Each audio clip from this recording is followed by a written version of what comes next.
সালাবার একটা মেয়ে সন্তান ছিল। ডাক দিয়ে বলতেছে, আব্বা হলোটা কি? বলে, মা রে, আমি অনেক বড় অন্যায় করে ফেলছি রে মা। এই ভুলের ক্ষমা যদি আসমান থেকে না আসে, তোমার বাবা মুখ দেখাবে কেমনে বলো রে বেটি? মেয়েটা ডাক দিয়ে বলল, আব্বা তাহলে আপনাকে নিয়ে চলেন হযরত ওমরের দরজায়। হযরত আবু বকরের দরজায় নিয়ে যাওয়া হলো। হযরত আবু বকরের দরজার সামনে নিয়ে যাওয়ার পরে সালাবার হাত পা বাঁধা। মেয়েটা ডাক দিয়ে বলতেছে, হযরত আবু বকর, আপনাদের ভাই সালাবাকে ধরে নিয়ে আসছি অপরাধী।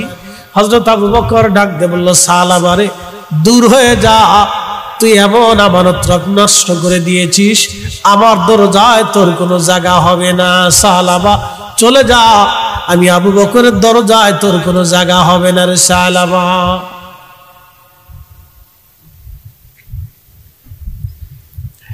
নবীর সাহাবী চলে গেলেন। মেয়েটা রশি ধরে টানতে টানতে নিয়ে গেল হযরত আবু বকরের দরজায়। হযরত আবু বকর হযরত ওমরের দরজায়। ওমর তো আরো কঠিন ছিলেন।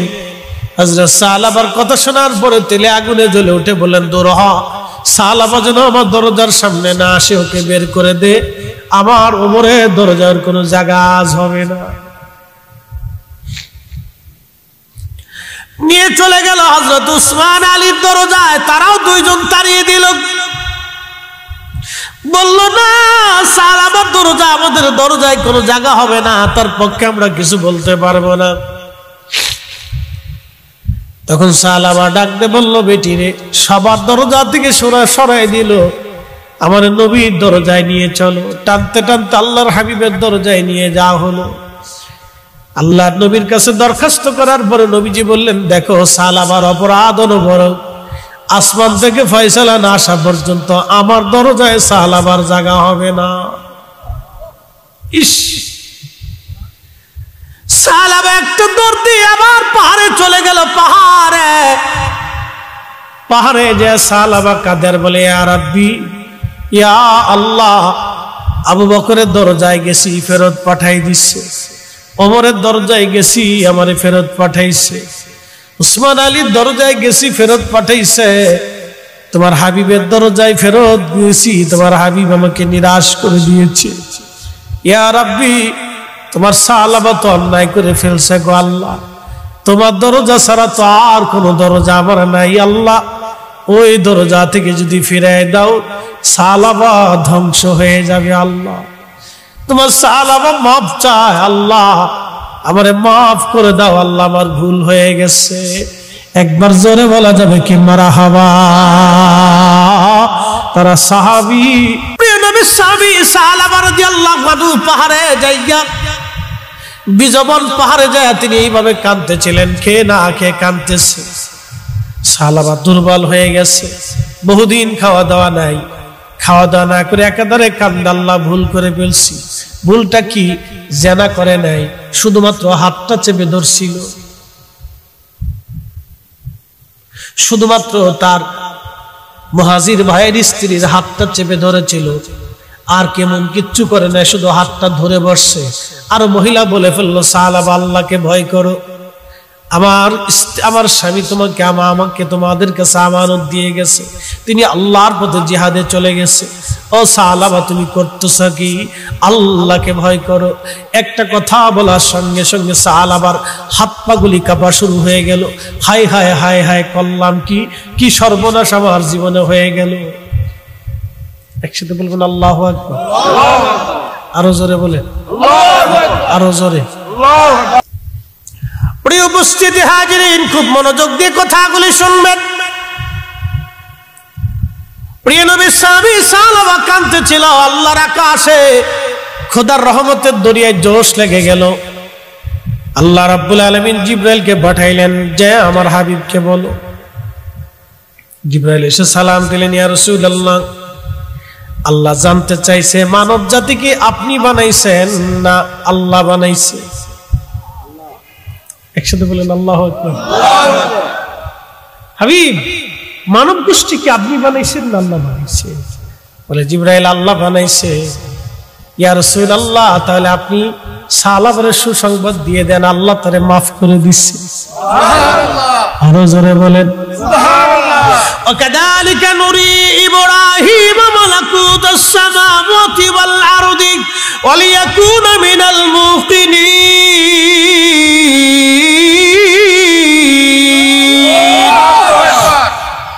এই আয়াতে কারিমা নাযিল হওয়ার পরে আল্লাহর নবী ডাক দিয়ে বললেন, সাহাবীরা আয়াতের মর্ম কি জানো?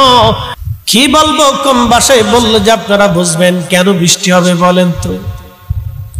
তবে বৃষ্টি হবে ভয়ের কোনো কারণ নাই, আমাদের কারণে না, আল্লাহর এমন কোন মকবুল ওলি আছে যারা আপনি অপরাধ করলেও তারা সারা রাত ভরে আল্লাহকে ডাকতে থাকে, আল্লাহ আল্লাহ আল্লাহ, আমি তো ডাকতেছি আল্লাহ আল্লাহ, আমি তো তোমারে ডাকতেছি। তাদের উসিলায় আল্লাহর আকাশ থেকে বৃষ্টি হয়। এই জন্য আমি একটা দল করি, আমার কোনো দল নাই। আমি আওয়ামী লীগও চিনি না, বিএনপিও চিনি না, জাতীয় পার্টি জামাত টামাত কোনো দল আমি চিনি না। আমি একটা দল চিনি, সেই দলের নাম আহলে সুন্নাত ওয়াল জামাত। সে দল ওলিদের দল, এটা কিয়ামত পর্যন্ত টিকে থাকবে। বলেন ঠিক কিনা? কারণ খাজা বাবা আজমিরে এসেছিলেন 1000 বছর আগে। এই 1000 বছরের সালতানাত চলে গেল, মোগল চলে গেল, আমির আমরা চলে গেল, বহু রাজা বাদশা চলে গেল, ব্রিটিশ চলে গেল, পাকিস্তান ফিরে গেল, বাংলাদেশ আসলো। এরপরে হয়তো বাংলাদেশ স্বাধীনতা হারাইতেও পারে। কি ভাবতেছেন? মনে করতেছেন 500 বছর স্বাধীনতা থাকবে? নাও তো থাকতে পারে। 100 বছর পরে ভারত দখল করে নিতে পারে, অথবা আমেরিকাও নিয়ে চলে যেতে পারে, অথবা মায়ানমারও কখনো দখল করে নিয়ে চলে যেতে পারে। পরাধীনতা আমাদের জীবনে আসতেও পারে।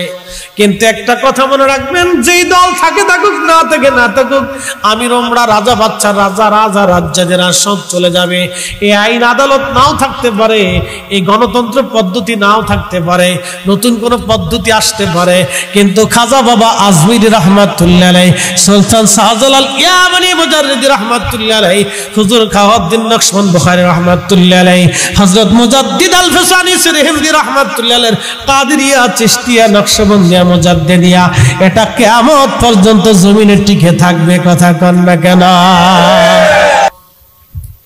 তাদের অন্তরে আল্লাহর ভয় কেমন ছিল? আল্লাহ বলেন, ইয়া আইয়ুহাল্লাযীনা আমানুত্তাকুল্লাহা হাক্কা তুকাতিহি ওয়া লা তামুতুন্না ইল্লা ওয়া আনতুম মুসলিমুন।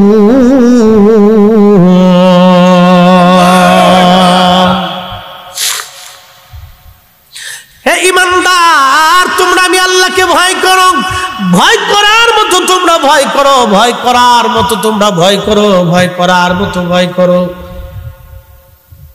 শুধু এইখানে শেষ না, ওয়ালা তামুতুন্না ইল্লা ওয়া আনতুম মুসলিমুন।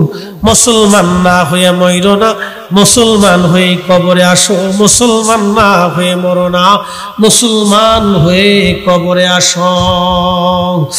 আল্লাহতে পরিপূর্ণ ঈমান কোথা আসে মুসলমান? আল্লাহতে পরিপূর্ণ ঈমান কোথা আসে মুসলমান? আল্লাহতে পরিপূর্ণ ঈমান কোথা আসে মুসলমান? হবিগঞ্জবাসী, নবীজি সাহাবী সাহাবার তওবা কবুল হয়ে গেল। আল্লাহ ডাক দিয়ে বলেন, হাবিব তাকে সাহাবারে মাফ করে দিছি। নবীজি বললেন, সাহাবীরা রে, আমার সাহাবার সুসংবাদটা কে নিয়ে যাবা? সালমান ফার্সি, হযরত আবু বকর, ওমর এবং হযরত আলী 4 জন দাঁড়ায় বলেন, হুজুর আমরা যাব। নবীজি বললেন, সালমান ফার্সি আর আলী 2 জনে যাও, আমার সাহাবারে নিয়ে আসো। 2 জনে পাহাড়ে যায়, দেখতেছে সাহাবা তখনও কাঁদে।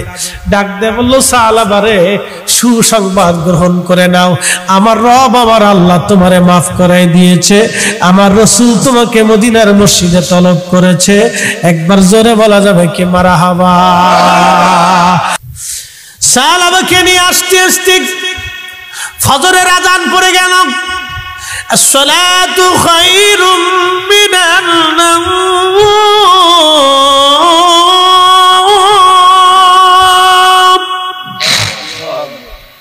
মদিনার মসজিদের সেই মহিলা সাহাবী, বনু নাজ্জার গোত্রের মহিলা সাহাবীর সাদ ওই ছাদের উপরে দাঁড়াইয়া হযরত বেলাল আযান দিতেন প্রত্যেক ফজরের ওয়াক্তে। প্রত্যেক ওয়াক্তে ওই ছাদের উপরে দাঁড়াইয়া বেলাল আযান দিতেন, মহিলা সাহাবীর ছাদ। সেই ছাদের সেই অংশটা এখনো মসজিদে নববীতে ওইভাবে নির্মাণ করে রেখে দেওয়া হয়েছে। এখন একবারে পাকা করে টাইলস করে দিয়েছে। ওইখানে দাঁড়াইয়া এখনো নবীর মসজিদের মুয়াজ্জিন এখনো আযান দেয়। রওজা শরীফ থেকে মিম্বার শরীফ পর্যন্ত রাউজাতুম মিন রিয়াজিল জান্নাহ। এখন আপনাদেরকে প্রশ্ন করে দিয়ে যাই, আমি শানে রিসালাত আর বেশি লম্বা করব না, শুধু এখানে বুঝাই দিয়ে যাই, আপনি ৭০,০০০ নবী বাইতুল আকসায় নামাজ পড়েছে, রিয়াজুল জান্নাহ পাবেন না। এই ঠিক আসতে কোন জোরে বলে কত হাজার? ৭০,০০০ নবী বাইতুল আকসাতে নামাজ পড়েছে, পড়িয়েছে, নামাজ পড়েছে, পড়িয়েছে, এবং ১৬ লক্ষ নবী একসাথে মেরাজ রাত্রিবেলা বাইতুল আকসা নামাজ পড়েছে, রিয়াজুল জান্নাহ পাবেন না। হারাম শরীফে ১৬ লক্ষ নবী হারাম শরীফ তাওয়াফ করেছে, বাইতুল রিয়াজুল জান্নাহ খুঁজে পাবেন না। পৃথিবীর কোন মসজিদে রিয়াজুল জান্নাহ পাবেন না, শুধু আমার নবীর মসজিদে রিয়াজুল জান্নাহ পাবেন। কারণ কি? নবীজি হুজরা শরীফ থেকে মিম্বার, মিম্বার শরীফ থেকে হুজরা শরীফ, হুজরা শরীফ থেকে মিম্বার শরীফ, মিম্বার শরীফ থেকে হুজরা শরীফ গেলেন আসলেন, গেলেন আসলেন, বারে বারে বারে বারে বারে বারে যাওয়া আসার কারণে, আমার রাসূলের কারণে এই জায়গাটাকে আমার আল্লাহ রিয়াজুল জান্নাহ বানায় দিয়েছে। আল্লাহকুমুত তাকাসুর, মানুষ সম্পদের পিছনে দৌড়াইয়া দুনিয়া অর্জন করতে যাইয়া প্রতিযোগিতায় লিপ্ত হইয়া তারা আল্লাহকে ভুলে যায়। কত সময় আল্লাহ বলেন, হাত্তা যুরতুমুল মাকাবির, কবর পর্যন্ত তারা চেষ্টা করে, কবর পর্যন্ত তারা দুনিয়া অর্জনের চেষ্টা করে, কবর পর্যন্ত। সবাই শুধু মৃত্যু পর্যন্ত চেষ্টা করে, অনেক ধনী হবে, জমি জমা হবে, বাড়ি গাড়ি হবে, সবাই চেষ্টা করে। এই সূরা তাকাসুর যখন নবীজি তেলাওয়াত শুরু করলেন নামাজের ভিতরে, তখন হযরত সালাবা রাদিয়াল্লাহু আনহু একটা চিৎকার দিলেন। একটা চিৎকার দিয়ে তিনি জমিনের মধ্যে মসজিদে নববীর মধ্যে পড়ে ছটফট করে তিনি আল্লাহর দরবারে চলে গেলেন। একবার জোরে বলা যাবে কি আল্লাহু আকবার? আল্লাহর ভয়ে ছটফট করতে করতে সালাবা ইন্তেকাল করলেন। প্রাণ পাখি আমার আল্লাহ তার নিয়ে চলে গেলেন। সালাবা রাদিয়াল্লাহু আনহু নামাজ শেষ করার পরে নবীজি বললেন, সালাবাকে মসজিদের মধ্যে সুন্দর করে শোয়ায় রাখো। সালাবার মেয়েটা দৌড়ে আসছে, বাবার লাশের পাশে সে কাঁদতেছিল, বাবা গো তুমি ছাড়া আমার দুনিয়াতে কেউ নাই, আমার মাও নাই, আপনজন আর কেউ নাই গো বাবা, তুমি তো চলে গেল আল্লাহর দরবারে, বাবা গো দুনিয়াতে আর আমার কেউ রইল না। আমার নবীজি পাশে দাঁড়াইয়া সালাবার মেয়ে খানসামা রাদিয়াল্লাহু আনহুকে বললেন, খানসামারে তোমার বাবা যদি মুহাম্মদুর রাসূলুল্লাহ সাল্লাল্লাহু আলাইহি সাল্লাম আখিরি নবী যদি তোমার বাবা হয় তাহলে তোমার কেমন হবে? ফাতেমা যদি তোমার বোন হয় তাহলে তোমার কেমন লাগবে? খানসামা ডাক দেখে, ইয়া রাসূলুল্লাহ, এর চাইতে বুলন্দ নসিব খানসামার জন্য আর কিছু হতে পারে না। নবীজি বললেন, সালাবার জন্য দাফন কাফনের ব্যবস্থা করা। আল্লাহর নবী সালাবার সাহাবায়ে কেরাম নিয়ে তারে গোসল করাইয়া কাফন দাফন পড়াইয়া জানাজার নামাজ পড়াইতে চলে গেলেন। আল্লাহর নবী জানাজার মাঠে গেলেন, জানাজা পড়াইয়া নবীজি কবরের দিকে নিয়ে যাচ্ছিলেন। এমন সময় আল্লাহর নবী দুই বৃদ্ধাঙ্গুল পায়ের উপরে ভর দিয়ে টিপ টিপ করে নবীজি কষ্ট কষ্ট করে যাচ্ছে। অনেক সময় বৃষ্টি কাদা পড়লে আমরা পায়ে চাপ দিয়ে হাঁটি না? আল্লাহর নবী এরকম পা চাপ দিয়ে কষ্ট কষ্ট করে হেঁটে যাচ্ছে। সাহাবীরা বলেন, হুজুর এইভাবে কেন হাঁটতেছেন নবীজি? এইভাবে হাঁটার কারণ কি?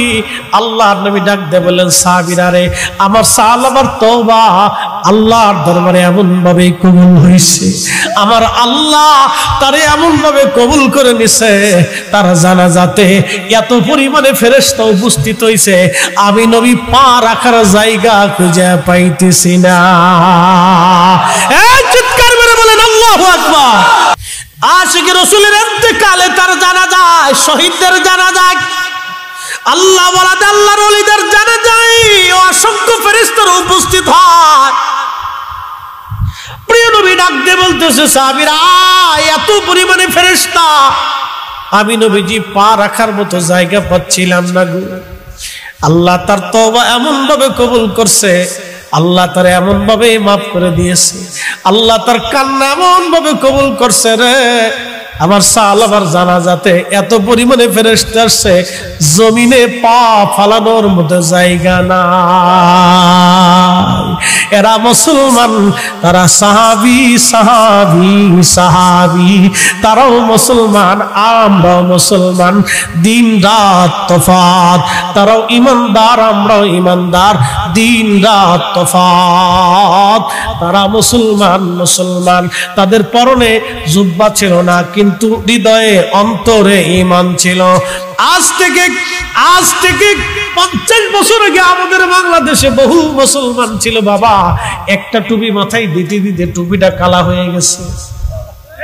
নবীজির একজন সাহাবী ছিলেন, তার নাম সালাবা রাদিয়াল্লাহু আনহু। তো তার একজন ভাই ছিল মুহাজির ভাই, মুহাজির ভাই, সাহাবী ভাই, আনসারী ভাই ছিল, আনসারী ছিল সালাবা। তার মুহাজির ভাই ছিল মদিনা, মক্কা থেকে হিজরত করে মদিনায় গেছে। তো মুহাজির সাহাবী জিহাদের জন্য নবীজির সঙ্গে তাবুকের ময়দানে রওনা হয়ে গেছে। সালাবা রাদিয়াল্লাহু আনহুর দায়িত্ব দিয়ে গেছে, ভাই রে তুমি তো আমার ভাই, আমার স্ত্রী সন্তানদেরকে তোমার আমানতে দিয়ে গেলাম, আমার সন্তান স্ত্রীদেরকে দেখে রাখবে, তাদের ভরণ পোষণ খাবার দাবার যার যেখানে যেটা প্রয়োজন তুমি পুরা করে দেবে। এটার নাম হচ্ছে আমানত। আপনি যদি একজন ভাইকে বলে দিয়ে যান, ভাই রে তোর এই জমিটা দিয়ে গেলাম আমানত, আমি বিদেশ চলে যাচ্ছি, আমার বাচ্চা কাচ্চা রেখে গেলাম, দেখাশোনা করবি। বাবা বিদেশ চলে গেল, সন্তানদেরকে বুঝাই দিয়ে গেল, বেটার আরে তুই আমার বড় বেটা, আমার ছোট সন্তানকে তোর উপরে আমানত দিয়ে গেলাম, আমার ছোট ছেলেটারে তুই লেখাপড়া করাবি, দেখে শুনে রাখবি, আমি বিদেশ গেলাম, আমানত দিয়ে গেছে। প্রিয় নবীজি বলেন, আমার উম্মতরা তোমরা শুনে নাও, কিয়ামতের আগে 85টা আলামত দুনিয়াতে আসবে, এটাকে আলামতের সুগরা বলা হয়। তার একটা আলামতের নাম হলো ওয়াদাউল আমানা, আমানতকে উম্মত মেরে ফেলে দেবে। প্রিয় উপস্থিতি হাজিরিন, প্রিয় নবীর সাহাবী হযরত সালাবা রাদিয়াল্লাহু তাআলা আনহু তিনার মুহাজির ভাই জিহাদের ময়দানে চলে গেলেন, তার স্ত্রী সন্তানদেরকে আমানত দিয়ে তিনি চলে গেলেন। দীর্ঘদিন যুদ্ধের জন্য সফর, নবীজি তাবুকের যুদ্ধের ময়দানে 1 মাস পর্যন্ত অবস্থান করলেন। সালাবা রাদিয়াল্লাহু আনহু নিজের দায়িত্ব পালন করতে যাইয়া তিনি নিজে ওই মাঝে মধ্যে লাকড়ি জোগাড় করে এনে দিতেন, পানি এনে দিতেন, খাবার এনে দিতেন, বাজার সদাই করে দিতেন, যা যা প্রয়োজন ছিল বাড়ির প্রয়োজন তিনি বাহির থেকে মিটাই দিতেন। কিন্তু একদিন সালাবারে শয়তান ডাক দিয়ে বলল, সালাবারে তুমি তো সারা জীবন গাধার মতো খাটলা, পানি পুনি দিলা, কিন্তু অন্তর মহলে তোমার ভাইয়ের বউয়ের চেহারার দিকে তো একবার তাকায় দেখলা না। নবীজির সাহাবী সালাবা রাদিয়াল্লাহু তাআলা আনহু শয়তানের ধোঁকায় পড়ে গেলেন। পড়ে যাওয়ার পরে তিনি ভিতরে অন্তর মহলে পর্দা সরাইয়া খাবার দিতে যায়, পর্দা সরায় দেখলেন এক পরমা সুন্দরী নারী তার সামনে দাঁড়ানো আছে। তেনার এই মুহাজির ভাইয়ের স্ত্রী অত্যন্ত সুন্দরী ছিলেন। মদিনার মানুষ তো, মক্কার মানুষ এমনিতেই সুন্দর, তারপরও আরো সুন্দর দেখে সালাবার স্থির থাকতে পারেন নাই। হঠাৎ করেই তার ভাইয়ের তার মুহাজির ভাইয়ের স্ত্রীর হাত চেপে ধরে বসছেন। যখন হাত ধরে বসছে তখনই ওই মহিলা ডাক দিয়ে বলতেছে, ভাই রে আমার স্বামী আমাদেরকে আপনার কাছে আমানত দিয়ে গেছে, আপনি আল্লাহকে ভয় করেন, আপনি কি করতেছেন বুঝতে পারতেছেন কি? আমার স্বামী আপনাদের কাছে আমাদেরকে আমানত দিয়ে গেছে। একবার জোরে বলা যাবে কি আল্লাহু আকবার? ঠিক সালাবা রাদিয়াল্লাহু আনহুর হাত থরথর করে কেঁপে হাত ছেড়ে দিলে, ওখান থেকে বের হয়ে একটা দৌড় দিলে। দৌড় দিয়ে শুধু বলতেছিলেন, হায় আফসোস, আল্লাহর হুকুমকে যে অমান্য করলো তার উপায় কি হবে, তার সর্বনাশ হয়ে গেল। আল্লাহর হুকুম যে অমান্য করলো তার সর্বনাশ হয়ে গেল, আল্লাহর অকৃতজ্ঞ বান্দার সর্বনাশ হয়ে গেল। হায় করলো কি সালাবা, দৌড়ায় দৌড়ায় পাহাড়ে চলে গেল। নির্জনে নিবৃত্ত সালাবা কাঁদে, ইয়া রাব্বি, ভুল হয়ে গেছে, আপনি মাফ করে দেন, ভুল হয়ে গেছে, মাফ করে দেন, আর মদিনায় ফিরে আসে না। পাহাড়ে যে কাঁদতেছে, সেজদায় পড়ে কাঁদে, শুধু কান্নাকাটি। তাবুকের যুদ্ধ থেকে সব সাহাবী ফিরে চলে আসছে, সবাই সবার বাড়ি গেল, খোঁজ খবর নিল। তাবুকের যুদ্ধের ময়দানে কোনো যুদ্ধ হয় নাই, শুধু একজন সাহাবী তিনি শহীদ হয়েছিলেন, তার নাম আব্দুল্লাহ যুল বাজাদাইন রাদিয়াল্লাহু আনহু। তিনি তাবুকে ইন্তেকাল করেছিলেন। তিনি ব্যতীত কোনো সাহাবীর আর ইন্তেকাল হয় নাই, আর কোনো সাহাবী যুদ্ধে শহীদ হয় নাই, কারণ ওইখানে কোনো যুদ্ধ হয় নাই। 1 মাস অবস্থান করে নবীজি ফিরে চলে আসলেন। 30,000 সাহাবীর কথা শুনে কাফেররা পালিয়ে চলে গেল, যুদ্ধ করার সাহস কাফেররা দেখায় নাই। একবার জোরে বলা যাবে কি মারহাবা। প্রিয় উপস্থিতি হাজিরিন, মনোযোগ দিয়ে শুনিয়া যান। প্রিয় নবী সাহাবী সাহাবা রাদিয়াল্লাহু আনহু পাহাড়ে চলে গেলেন, কান্নাকাটি শুরু করে দিলেন। তার মুহাজির ভাই আসছে, স্ত্রীকে ডাক দিয়ে বলেন, বিবি রে, আমার ভাই সালাবা তোমাদের সাথে কেমন ব্যবহার করেছে বলো। তখন স্ত্রী ডাক দিয়ে বলেন, স্বামী রে, আপনার মুহাজির ভাই আনসারী ভাই সালাবা আমাদের সব প্রয়োজন পুরা করে দিয়েছে, কিন্তু সে একটা ভুল করে বসছে। আমার সৌন্দর্য মোহিত হয়ে আমার হাত চেপে ধরেছিল। আপনার ভাইটা তওবা নিয়া, মনের অনুশোচনা নিয়ে, ক্ষুধার ভয়ে সে বাড়ি থেকে চলে গেছে। বহুদিন আর সে বাড়ি ফিরে আসে নাই। শুনছি পাহাড়ে চলে যায় বলে কান্নাকাটি করে। আপনি যান, তাকে খুঁজে নিয়ে আসেন। আপনার ভাই আল্লাহর ভয়ে পাহাড়ে চলে গেছে। একবার জোরে বলা যাবে কি আল্লাহু আকবার। হযরত রাসূল কারীমের সাহাবী সাহাবা পাহাড়ে, মুহাজির সাহাবী খুঁজতে খুঁজতে পাহাড়ে চলে যায়, দেখে সাহাবা পাহাড়ে এক কোণে বসে বসে কাঁদে। ডাক দেয়া বলতেছে, ভাই সাহাবা, কি জন্য তুমি কাঁদো? আমি তোমার ভাই ফিরে আসছি। সাহাবা ডাক দেখা, ভাই রে, আমি খোদার হুকুম অমান্য করে ফেলছি, আমানত আমি নষ্ট করে ফেলছি রে ভাই, আমি অনেক বড় অন্যায় করে ফেলছি, আমি সেই জন্য কাঁদতেছি। বলে, ভাই তুমি মদিনায় ফিরে চলো। বলে, না রে ভাই, আমি আর কোনোদিন মদিনায় ফিরে যাব না, যদি আল্লাহ মাফ না করে মদিনায় ফিরে যাব না। একসাথে বলবেন আল্লাহু আকবার। সাহাবা ডাক দিয়ে বলতেছে, ভাই রে, তুমি চলে যাও, আমি আর ফিরে যাব না। মুহাজির সাহাবী বলতেছে, না ভাই, তোমাকে যেতেই হবে, আমি তোমাকে আল্লাহ রাসূলের দরবারে নিয়ে যাব। বলতেছে, যদি নিয়ে যাও তাহলে শোনো, আমি তো আসামি, আমি তো অপরাধী, ভুল করে ফেলছি। আমার হাত পা গুলি বেঁধে আসামির মতো তুমি টানতে টানতে আমারে মদিনায় নিয়ে যাও, আমি আসামি বেশে মদিনায় ফিরে যাব। আসামি বেশ ছাড়া আমি মদিনায় যাব না। আমার হাত পা বেঁধে আসামির মতো তুমি আমাকে নিয়ে যাও, অপরাধীর মতো তুমি আমাকে নিয়ে যাও। একবার জোরে বলা যাবে কি মারহাবা।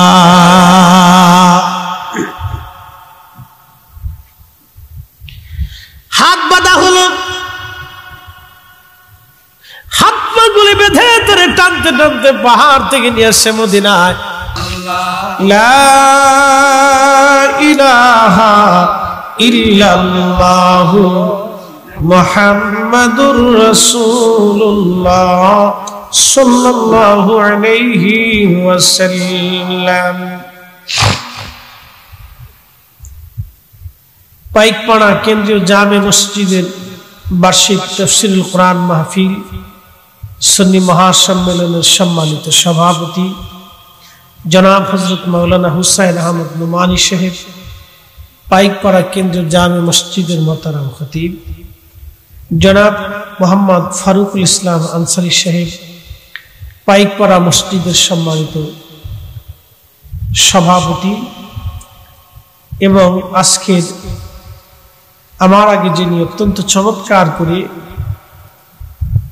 আপনাদের সামনে তাকরীর করেছেন, দারুস সুন্নাহ মাদ্রাসার সম্মানিত সাবেক আরবি প্রভাষক উস্তাদুল উলামা আল্লামা মাওলানা ফরিদউদ্দিন আহমদ সাহেব মাদ্দাজিল্লাহুল আলী, জনাব হযরত মাওলানা কারি ফজলুর রহমান হুজাইফি সাহেব, জনাব হযরত মাওলানা হাফেজ আখতারুজ্জামান সাহেব, হাফেজ বেলাল আহমদ সাহেব সহ সকল সম্মানিত আলোচকবৃন্দ, আমার প্রিয় সফর সঙ্গী মাওলানা আব্দুস সবুর আল হাবিবি সাহেব সহ সকল উপস্থিত এলাকার গণ্যমান্য ব্যক্তিবৃন্দ, সম্মানিত মুরব্বী, কলিজার টুকরো যুবক, পর্দানিশীল আমার সম্মানিত মা বোনেরা, মাইকের আওয়াজ যত দূর পর্যন্ত যাচ্ছে সকলকে মোবারকবাদ। শুকরিয়া সে আল্লাহর দরবারে যিনি আপনাকে এবং আমাকে এই ঈদের আমেজের ভিতরে দুনিয়ার সব কিছু থেকে জুদা করে আলাদা করে আল্লাহ তার বেহেশতের বাগানের সামিয়ানার নিচে বসার সুযোগ করে দিলেন। সেই জন্য আল্লাহর আসমানে আমরা একসাথে শুকরিয়া আদায় করে বলি আলহামদুলিল্লাহ। আলহামদুলিল্লাহ। আরো শুকরিয়া করি সে আল্লাহর যিনি সর্বশ্রেষ্ঠ নবী, সর্বকালের সর্বশ্রেষ্ঠ মহামানব, তুলনাহীন একজন মহামানব, জিনার তুলনা শুধু তিনি নিজেই। তিনি আল্লাহর সবচেয়ে নিকটতম মেহবুব, মেহবুব আলা, तमाम সৃষ্টির শ্রেষ্ঠ আল্লাহর সেই পেয়ারা বন্ধুর উম্মত হিসেবে আপনাকে এবং আমাকে আল্লাহ মনোনীত করেছেন, পছন্দ করেছেন, কবুল করেছেন। সেই জন্য আল্লাহর আসমানে আমরা একসাথে আবার শুকরিয়া করে বলি আলহামদুলিল্লাহ। আলহামদুলিল্লাহ। আমার বিষয়টা অত্যন্ত চমৎকার। প্রিয় উপস্থিতি, আমি আমার বিষয়ের উপরে আপনাদেরকে উপস্থাপন করার চেষ্টা করব। আমরা পৃথিবীতে আসছি, আবার চলে যাব। আমাদের আগে কোটি কোটি বিলিয়ন ট্রিলিয়ন মানুষ মাটির সাথে মিশে গেছে। এখানে পাইকপাড়া কি কোনো গোরস্থান আছে? আচ্ছা, কত বছর হবে গোরস্থানের বয়স জানা আছে কারো? 100, 200 অথবা তারও বেশি। আচ্ছা বলেন তো, ধরেন 300 বছর এই গোরস্থানের বয়স। 300 বছর আগে যাকে কবর দেওয়া হয়েছিল তার কবরের পাশে দাঁড়ানোর কেউ আছে? একসাথে বলে তো বাকি 300 বছর পরে আমাদের কবরের পাশে দাঁড়ানোর কেউ থাকবে? পৃথিবীটাই মিথ্যা, এটা ধোঁকার জায়গা। যদি বুঝেন, বেশি বুঝতে হবে না, শুধু আমার এই দুই কথাটা বুঝে যান। 300 বছর আগে যাকে কবর দেওয়া হয়েছিল তার কবরের পাশে আজকে দাঁড়ানোর কেউ নাই। বাকি 300 বছর পরে আমাদের কবরের পাশে দাঁড়ানোর মতো কেউ থাকবে। মাঝখানে কি জন্য আসলাম? কেন পৃথিবীতে আসলাম? আল্লাহ কোরআনে বলছেন ইন্না লিল্লাহ, নিশ্চয় আমরা আল্লাহর জন্য, ওয়া ইন্না ইলাইহি রাজিউন, এবং নিশ্চয় আমরা আল্লাহর কাছে ফিরে চলি। যেমন আমি ঢাকা থেকে আসছি, আবার আমি ঢাকায় ফিরে চলে যাব। এর অর্থ হচ্ছে আমার বাসস্থান ঢাকাতে, আমি সাময়িক সময়ের জন্য আপনাদের এখানে আসছি, আমার কাজ শেষ করে আমি আপনাদের থেকে বিদায় নিয়ে চলে যাব। ইন্না ইলাইহি রাজিউন, আমরা আবার আল্লাহর কাছে ফিরে চলে যাব। এর অর্থ হচ্ছে আমরা সাময়িক সময়ের জন্য পৃথিবীতে আসছি, ছিলাম আল্লাহর কাছে, আবার আল্লাহর কাছে চলে যাব। এখন কি নিয়ে যাবে? যেটা নিবেন সেটা হলো আমার সাবজেক্ট। আজকে যে বিষয়টা দিচ্ছেন সেটা কি নিবেন? আল্লাহর কাছে তো ফিরে চলে যাবে। বাংলাদেশের প্রধানমন্ত্রী, রাষ্ট্রপতি, প্রধান সেনাপতি, পুলিশ প্রধান, গোয়েন্দা ডিভিশনের প্রধান, বিজিবি প্রধান, এরপরে সিআইডি প্রধান, এরপরে বাংলাদেশের সব সেক্টরের যারা প্রধান আছে, বিভিন্ন ডিপার্টমেন্টের যারা প্রধান আছে, সব প্রধানরাই এক সময় চলে যায়, আল্লাহর কাছে চলে যায়। কেউ থাকবে না।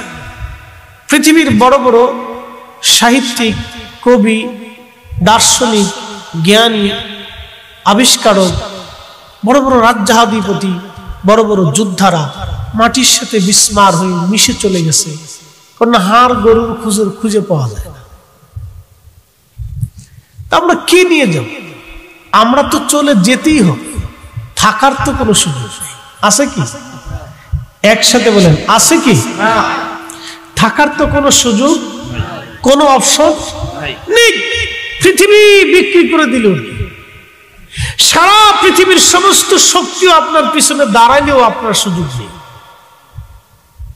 তো যেখানে আমরা একেবারে নিরুপায়, চলে তো যেতেই হবে, তো নিবেন চলে তো যেতেই হবে আল্লাহর কাছে, তো নিবেন কি? قل إن الموت الذي تفرون منه فإنه ملاقيكم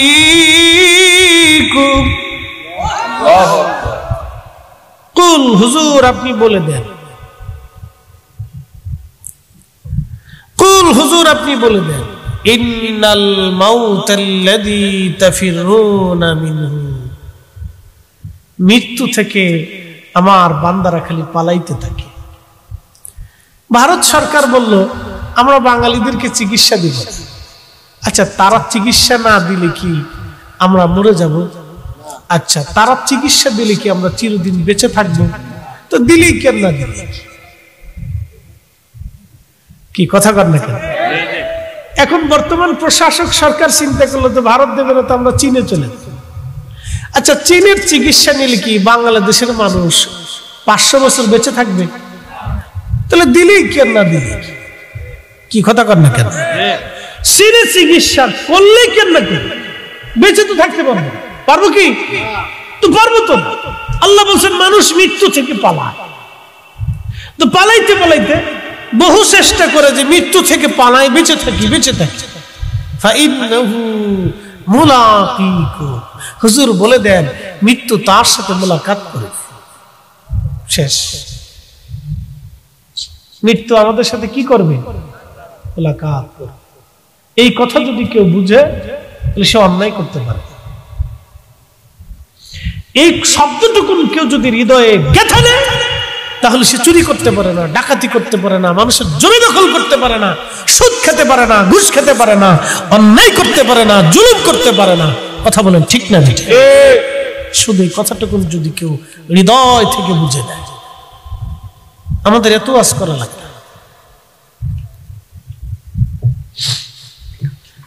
প্রিয় উপস্থিতি হাজিরিন, শাওয়ালের 6টা রোজা কেউ যদি আদায় করে, নবীজি বললেন সারা বছর রোজা রাখলে জেনে কি হবে? শাওয়ালের 6টা রোজা আদায় করলে আমার আল্লাহ সে পরিমাণে নেকি বান্দার আমলনামায় দেবে। সুবহানাল্লাহ। রোজা 6টা রাখবে। কয়টা রোজা? 6টা। জোরে বলেন কয়টা? 6টা। এই মাসে কয়টা রোজা? 6টা রোজা রাখার চেষ্টা করবেন। আল্লাহ তৌফিক দিক বলেন আমিন। আমিন। প্রিয় উপস্থিতি, খুব মনোযোগ দিবেন। আল্লাহ রাসূল বলছেন যেই জমিনে অন্যায় বিচার হয় সেই জমিনের আকাশে মেঘ জমে থাকে। আল্লাহ তাদের ভাগ্যের পরিবর্তন দেয় না, তাদের রিজিকে বরকত দেয় না, তাদের হায়াতে বরকত দেয় না, তাদের জীবনে বরকত দেয় না, তাদের কাজে বরকত দেয় না। আল্লাহ তাদের কোনো কাজেই বরকত দেয় না, কোনো কাজে বরকত হয় না।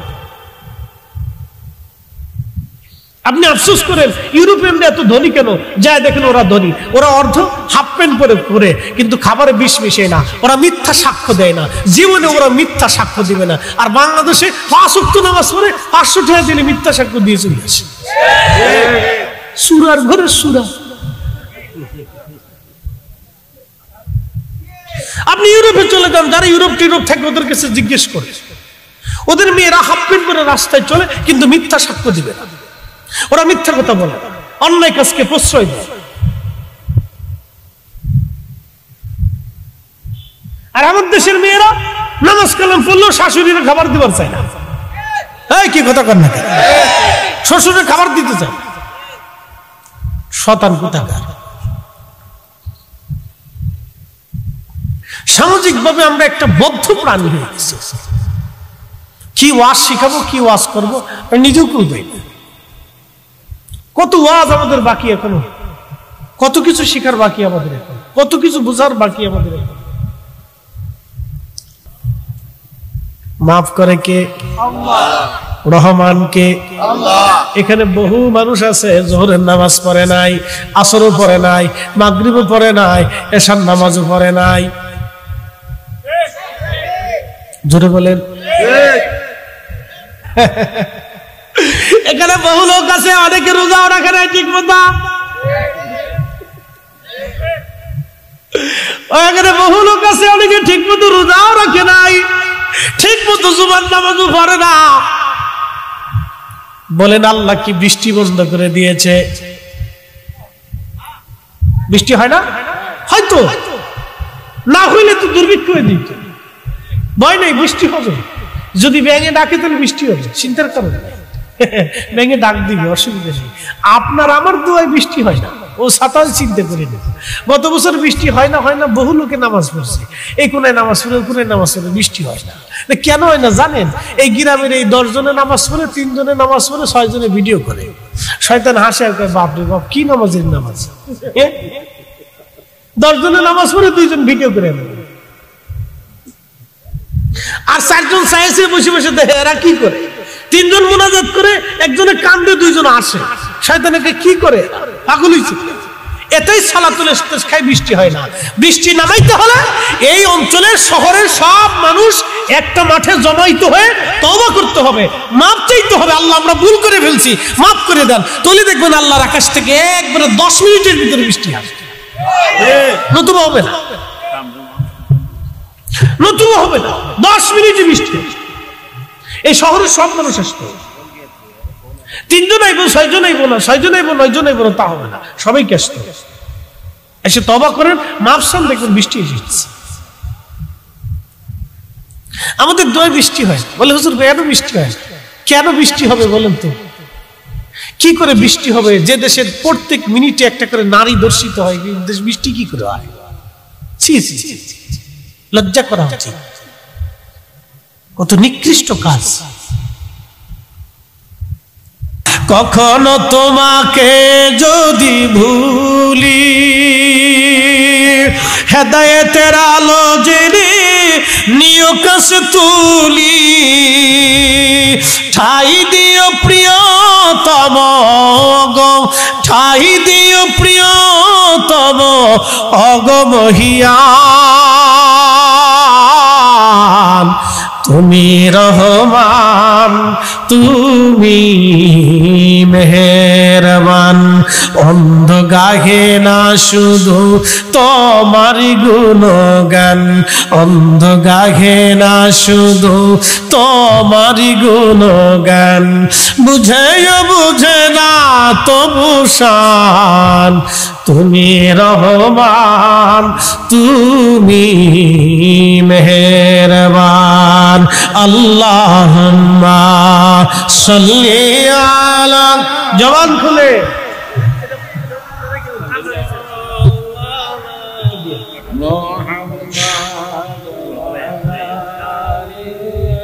সাইয়্যিদিনা।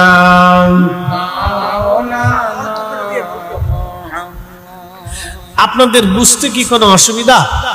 তাহলে আর কিছু সময়, কি 10টা মিনিট সময় দেওয়া যাবে না ইনশাআল্লাহ? আল্লাহ কবুল করুক বলে না না, বেশি লম্বা করবো না, যেহেতু ঈদের বাজার গেছে।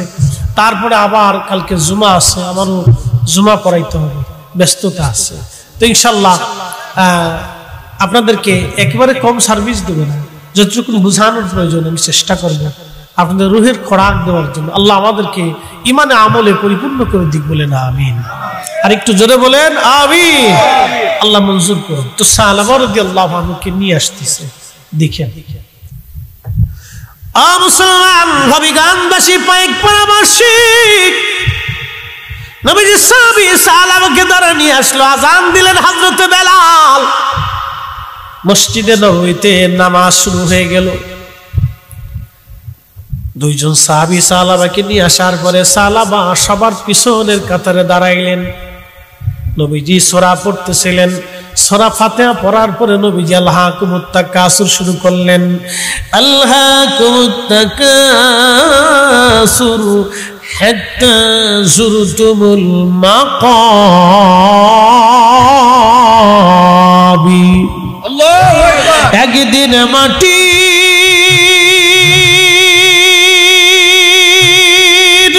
ভিতরে হবে ঘরে, মন আমার কেন বন্ধ দালান ঘর, মন আমার কেন বন্ধ দালান ঘর।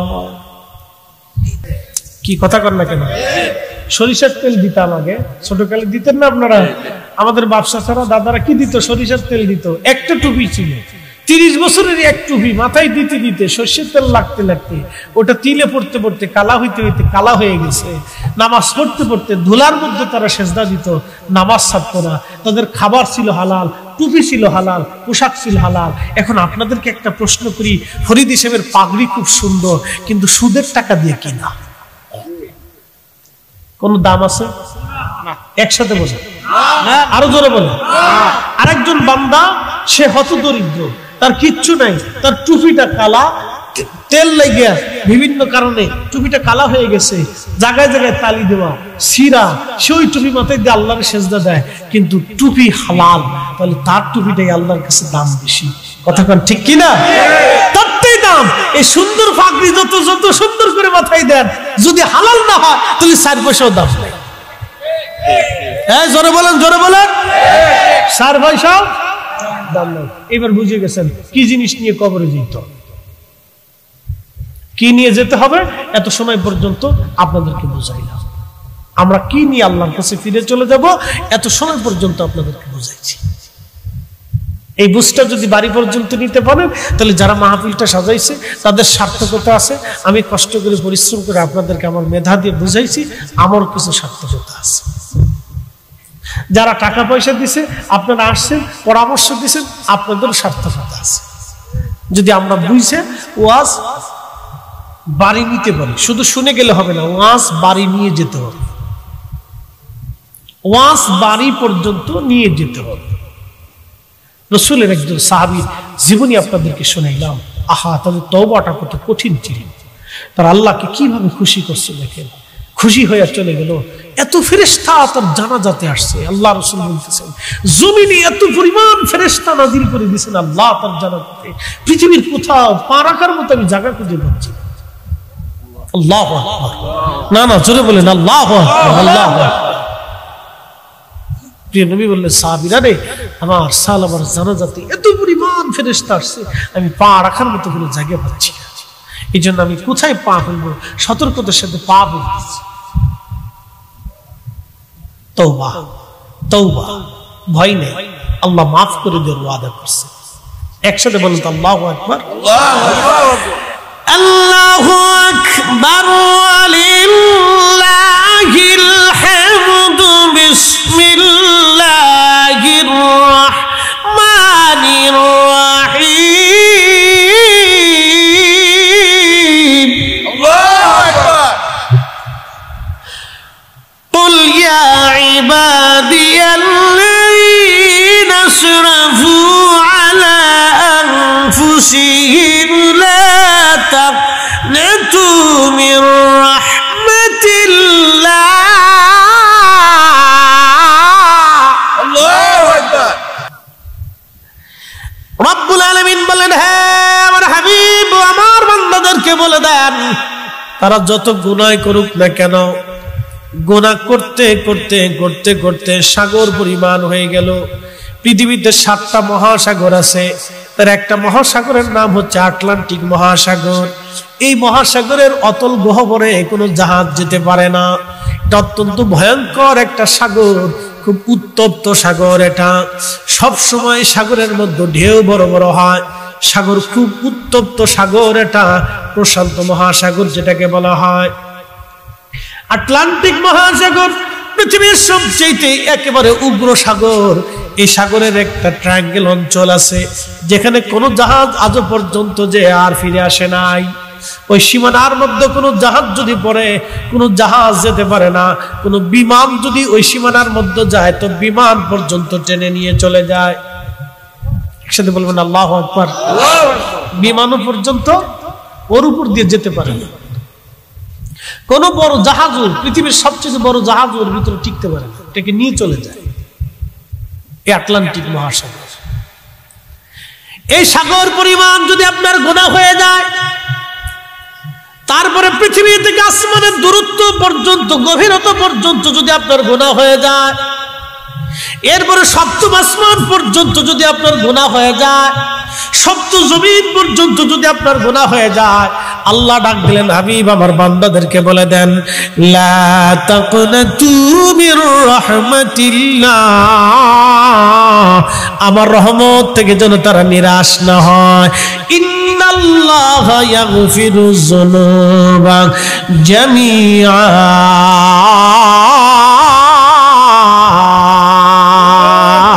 আমি আল্লাহ তাদের জীবনের সব গুনাহ মাফ করে দেব।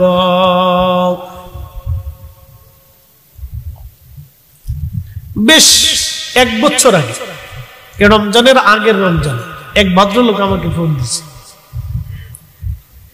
ফোন দিয়ে বলতেছে, আপনি কি ফরিদ হুজুর? জি। বলতেছে, হুজুর আমি বাংলাদেশের একটা ছাত্র সংগঠনের কেন্দ্রীয় নেতা। নাম বলল, পরিচয় দিল, আমি তার পরিচয়টা গোপন রাখব।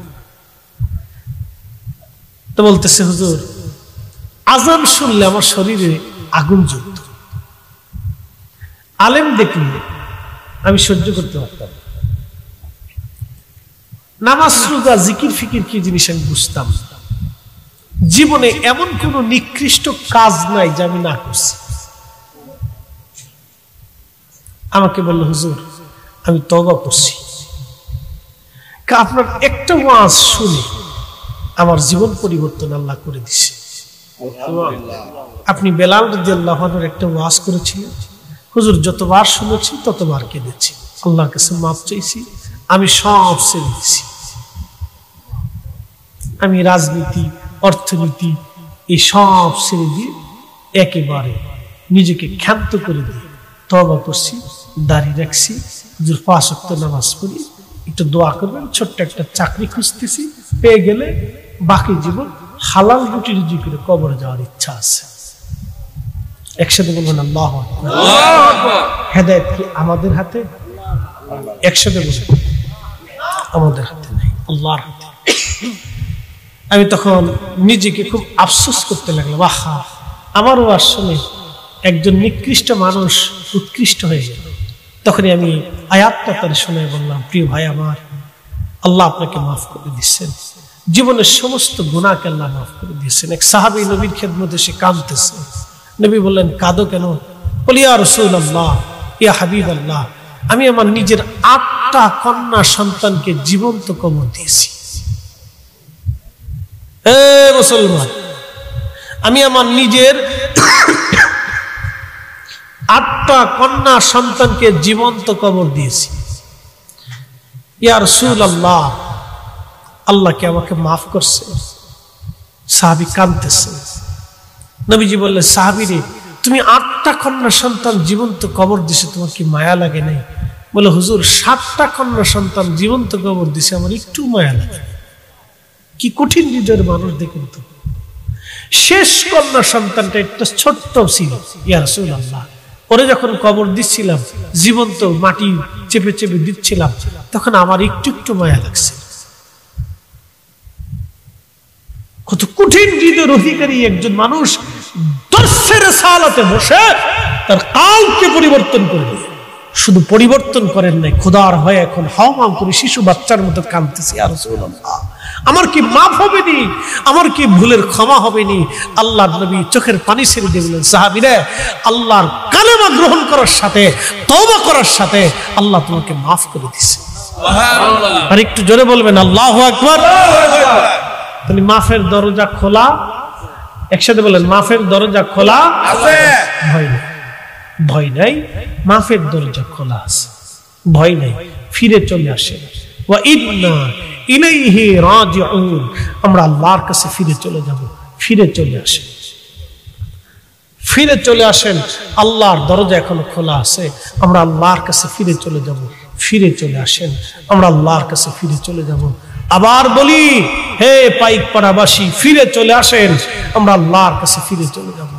আবার বলি, ফিরে চলে আসেন, আমরা আল্লাহর কাছে ফিরে চলে যাব। আবার বলি, ফিরে চলে আসেন, কবরে নামানোর পরে প্রথমেই আল্লাহর হাবিবের সাথে দেখা হবে। কি কথা কন না কেন? বিশ্বাস হয় না? মৃত্যু কি শেষ হয়ে যাওয়া? মৃত্যু মানে শেষ না, মৃত্যু মানে প্রস্থান, এক স্থান থেকে আর এক স্থানে চলে যাওয়া। মৃত্যু মানে শেষ না। অনেকে ভুল বুঝে মৃত্যুই মানে শেষ না, মৃত্যু শেষ না, মৃত্যু হচ্ছে এক স্থান থেকে আর এক স্থানে চলে যাওয়া, প্রস্থান। মৃত্যু কোনো শেষ না, মৃত্যুটা আর একটা জগতের সুর। এই রূহটা নিয়ে চলে যায়, আমরা ওনার কাছে চলে যাব। সুম্মা তুরাদ্দুনা ইলা আলিমিল গায়বি ওয়াশ শাহাদাত, সুম্মা তুরাদ্দুনা ইলা আলিমিল গায়বি ওয়াশ শাহাদাত, যিনি আলিমুল গায়ব, সব অদৃশ্যের সংবাদ তিনি জানেন। গোপনে গোপনে, অন্তরে বাহিরে যা করছি সব ওনার কাছে জমা। ফায়ুনাব্বিউকুম বিমা কুনতুম তা'মালুন, জীবনে যত আমল করছিলা আমি আল্লাহ সব তোমাকে সেগুলো দেখাই দেব। কি কি করছো তোমরা আমার কাছে ফিরে চলে আসবে, আমরা আল্লাহর কাছে ফিরে চলে যাব। কবরে নামানোর পরে আল্লাহর হাবিবের সাথে দেখা হবে। মা কুনতা তাকুলু ফি হাক্কি হাদার রাজুল, আশিকদের জীবনের সবচেয়ে বড় সার্থকতা হলো মৃত্যুর পরেই নবীর সাথে দেখা হবে। কথা কন না কেন? ঠিক কি না? আশিক রাসূলদের জীবনের সবচেয়ে বড় সার্থকতা কি? মৃত্যুর পরেই আল্লাহর হাবিবের সাথে কি হবে? দেখা হবে। উসমান গনি, এই শুনে যান, একটা লোক উঠবেন না। উসমান গনি জিন্নুরাইন রাদিয়াল্লাহু আনহু ফজরের নামাজ পড়ে কোরআন পড়তেছিলেন। মসজিদের সাথে হেলান দিয়ে পড়তে পড়তে তিনি ঘুমিয়ে পড়েছেন। স্বপ্ন দেখতেছেন আল্লাহর হাবিব তশরিফ গ্রহণ করে বলতেছে, উসমান কেমন আছো? বলি, ইয়া রাসূলুল্লাহ আমি তেমন কোনো ভালো নেই। বলে, উসমান তুমি কি চলে আসবে না পৃথিবীতে থাকবে? বলি, ইয়া রাসূলুল্লাহ দুনিয়ার জঞ্জাল আর ভালো লাগে না, আমি চলে আসতে চাই। প্রিয় নবী বলেন, উসমান তুমি তো রোজা আছো, তাহলে চলে আসো। আজকে সন্ধ্যা জান্নাতুল ফিরদাউসে তুমি আর আমি একসাথে ইফতার করব। না না, জোরে জোরে জোরে জোরে জোরে জোরে একসাথে বলেন আল্লাহু আকবার। এই উম্মতের খবর রাসূলের কাছে আছে না নাই? এই একসাথে বলেন উম্মতের খবর রাসূলের দরবারে আছে না নাই? আছে, আছে। আশিকদের মৃত্যু মানে আল্লাহ রাসূলের সাথে জিয়ারত। শহীদদের মৃত্যু মানে মৃত্যু হওয়ার সাথে আল্লাহর সাথে তার দিদার, বেহেশত। এই জন্য ওলিরা মৃত্যুকে ভয় করে না, শহীদরা মৃত্যুকে ভয় করে না, আশিকরা মৃত্যুকে ভয় করে না। তারা হাসতে হাসতে বেরোয়। উসমান গনি জিন্নুরাইন স্বপ্ন থেকে উঠার পরে স্ত্রী হযরত নাইলা রাদিয়াল্লাহু আনহাকে ডেকে বললেন, বিবি রে তাড়াতাড়ি গোসল দাও, আমার আজকে আমার শেষ দিন। খুশি মনে বলতেছে, বিবি তাড়াতাড়ি গোসল দাও, আজকে শেষ দিন। বলে, স্বামী বলেন কি? হ্যাঁ, আল্লাহ রাসূল আমাকে স্বপ্নে এসে বলেছে চলে যাওয়ার জন্য বেহেশতে, আমি আর রাসূল একসাথে আজকে ইফতার করব। বিবি রে আমার গোসল দিয়ে দাও, আজকে আমার শেষ দিন। আল্লাহু আকবার। আল্লাহ আশিক রাসূল। আপনি তো মৃত্যুকে ডরান, ভয় পান। বেরিরা যোগ দেখলে ডরায়, তেলাফুকা দেখলে চিৎকার দেয়, বাপরে বাপ। ইমানদারের মৃত্যুটা আল্লাহ রাসূলের সাথে জিয়ারত। মৃত্যু মানে শেষ হয়ে যাওয়া না, মৃত্যু মানে প্রস্থান, এক স্থান থেকে আর এক স্থানে চলে যাওয়া। অনেক গভীর কথা বললাম, ওয়াজ আমার শেষ, লম্বা কথা বাড়াবো না। 10টা মিনিট আমাকে সময় দিবেন, আপনাদেরকে নিয়ে দোয়া করব। মুরব্বীরা কবরের উপরে বসে আছে দোয়ার প্রতীক্ষায়। বাবা মা দাদা দাদি নানা নানি গুরুস্থানের কবরের বসবেন, উঠবেন না, কবরের উপরে বসে আছে দোয়ার প্রতীক্ষায়। দোয়ার প্রতীক্ষায় জানেন, তারা দোয়ার জন্য বসে আছে। ছেলে মেয়েরা আমার জন্য দোয়া করবে, তাবারুক কাছে নিয়ে যাবেন। এটা বরকতের খাবার, মেহমানদের জন্য আপনাদের জন্য তৈরি করা হয়েছে। আপনি না নিলে কে নিবে? আজকে জুমার রাত্রিবেলা প্রত্যেক মা বাবার রুহগুলি ঘরের আঙ্গিনে এসে দোয়ার প্রতীক্ষায় বসে থাকে। একসাথে বলবেন আল্লাহু আকবার। বল হুজুর আপনার নিজস্ব বানানো বলতেন না? আল্লামা ইমাম ইবনে কাইয়িম কিতাব রূহের মধ্যে লিখছেন, ইমাম সুয়ুতী রাহিমাহুল্লাহ শরহ সুদূরের মধ্যে লিখেছেন, আল্লাহ রাসূলের পবিত্র হাদিসে আসছে জুমার রাত্রিবেলা মা বাবার রুহগুলি কবরের উপরে এসে ঘরের আঙ্গিনে এসে দোয়ার প্রতীক্ষায় ডাকতে থাকে সন্তানদেরকে। আজকে জুমার রাত দোয়া কবুলিয়তের রাত। পৃথিবীতে কয়েকটা রাত খুব উত্তম রাত, ঈদুল ফিতরের রাত, ঈদুল আজহার রাত। এই দুই রাত্রেই মানুষ বেহায়াপনা করে, আনন্দ উল্লাস করে। ঈদের রাতে ইবাদত করে না। ঈদের রাত, জুমার রাত, ঈদুল আজহার রাত, ঈদুল ফিতরের রাত, এরপরে কদরের রাত, বারাতের রাত, এগুলি খুব বরকতময় রাত। এই রাত্রিগুলিতে যারা ইবাদত করে, আল্লাহ রাসূল বলেন কিয়ামতের ময়দানে তাদের দিল জিন্দা থাকবে। দিল মারা যায় না, দিল জিন্দা থাকে। একসাথে বলবেন আল্লাহু আকবার। জুমার রাত খুব মর্যাদাওয়ালা রাত, তো দোয়া করে যাবেন। শেষ আমার বক্তব্য, কথা বাড়াবো না। আবার বলি, ফিরে যাব কার কাছে? না, একসাথে বলেন, স্মরণ করাই দিই। ফিরে যাব কার কাছে? জোরে বলেন, ফিরে যাব কার কাছে? কি নিয়ে যাব? দুইটা জিনিস, ঈমান, আমল। জোরে বলেন ঈমান, আমল। জোরে বলেন ঈমান, আমল। জোরে বলেন ঈমান, আমল। দুইটা জিনিস নিয়ে যাব, এছাড়া আর বাকি কিছু নেওয়ার সুযোগ নেই। জীবনের যত পথ আপনি সফর করেন, যত হাজার কোটি টাকার মালিক হন, সাদা মার্কিন ওই কাফন ছাড়া বাকি আর কিচ্ছু নেই। বাকি দুনিয়ার কোন সম্পদ আপনাকে দেওয়া হবে? শুধু সাদা মার্কিন কাপড়। যমুনা গ্রুপের মালিক মরে গেছে, তিনার জন্য মাত্র সাদা মার্কিন কাপড়, শেষ। হাজার হাজার কোটি টাকার সম্পদ পড়ে রয়েছে, শুধু সাদা মার্কিন কাপড়। জীবনের যত পথ সফর করেন, সাদা মার্কিন কাপড়। দুনিয়ার এই সম্পদটুকু আপনার সাথে যাবে, বাকি আর কিচ্ছু পাবেন। যদি বিশ্বাস করে থাকেন, একিন দিয়ে রাখেন, আগামী বছর মাহফিল হবে। একটা লোক বলবেন, হুজুর আগামী বছর দাদা দাদি পূর্বপুরুষ আর আমার সম্পদ থেকে মিন ক্বাবলি আইয়াতি আহাদাকুমুল মাউত, মরণ আসার আগে আমি আল্লাহর পথে আমার এই অর্থকে ব্যয় করব। আগামী বছর একজন বলবেন, হুজুর পোস্টারে খরচা